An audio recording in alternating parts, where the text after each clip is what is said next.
শহরের এক কোণায় এক পুরনো পরিত্যক্ত স্কুল ছিল। সেই স্কুলটির নাম ছিল শান্তিপুর সরকারি বিদ্যালয়। এক সময় সেখানে শিক্ষার আলোয় ছড়িয়ে পড়ত, শিশুরা হাসতো, দৌড়াতো, বিভিন্ন খেলাধুলা করত। কিন্তু হঠাৎ করেই একদিন অজানা কারণে স্কুলটি বন্ধ হয়ে যায়। জনশ্রুতি আছে এই শিক্ষকের আত্মহত্যার পর সেখান থেকেই স্কুলটিতে একের পর এক অদ্ভুত ঘটনা ঘটতে থাকে। বছর 20 আগের কথা। রতন স্যার ছিলেন গণিতের শিক্ষক, খুবই নিরীহ ও সৎ মানুষ। তিনি কারোর সাথে কোনো রাগ ব্যবহার করতেন না এবং ছাত্রদের অনেক ভালোবাসতেন। কিন্তু একদিন দুর্নীতির মিথ্যা অভিযোগে তাকে চাকরি থেকে বরখাস্ত করা হলো। অপমান সহ্য করতে না পেরে তিনি স্কুলের প্রধান শিক্ষকের ফাঁসি দিয়ে আত্মহত্যা করেন। সেই দিন রাত থেকেই অদ্ভুত সব ঘটনা শুরু হয়।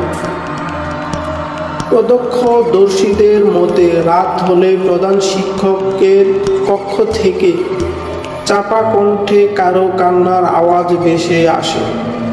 মাঝে মাঝে কালো ছায়ার মতো কিছু একটাকে জানালার পাশে দেখা যায়, বড় এক ছায়া। জানালার পাশে দাঁড়িয়ে থাকতে দেখা যায় কিছু লোককে। লোকে প্রচলিত হয় রতন স্যার আত্মা এখানেই স্কুলের ভিতরে ঘুরে বেড়াচ্ছে প্রতিশোধ নেওয়ার জন্য। বছর কয়েক আগে কিছু দুঃসাহসী কিশোর এক রাতে বন্ধ স্কুলের ভেতরে প্রবেশ করে। তাদের উদ্দেশ্য ছিল শুধু মজা করা, ভূতের অস্তিত্ব নিয়ে উপহাস করা।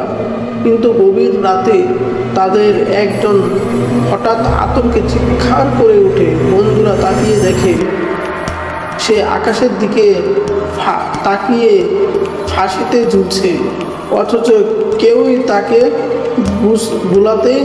ঝুলাতেই দেখেনি। ভোর হলে পুলিশ এসে মরদেহ উদ্ধার করে, কিন্তু অবাক করার বিষয় ছিল গলায় দাগ থাকলেও ফাঁসির দড়ি কোথাও পাওয়া যায়নি। এরপর থেকে কেউ আর এই সাহস করে স্কুলের ভেতরে আসেনি এবং সেই স্কুলের ধারের কাছেও কেউ কোনোদিন যায় না। রাত হলে বাতাসে যেন কান্নার শব্দ ভেসে আসে, জানালায় অদৃশ্য ছায়া দেখা যায় এবং সবচেয়ে ভয়ের ব্যাপার, যারা স্কুলের সামনে দাঁড়িয়ে বেশি সময় কাটায় তারা নাকি স্বপ্নে দেখে ফাঁসির দড়ি দেখেন, যা ধীরে ধীরে তাদের গলায় পেঁচিয়ে যায়।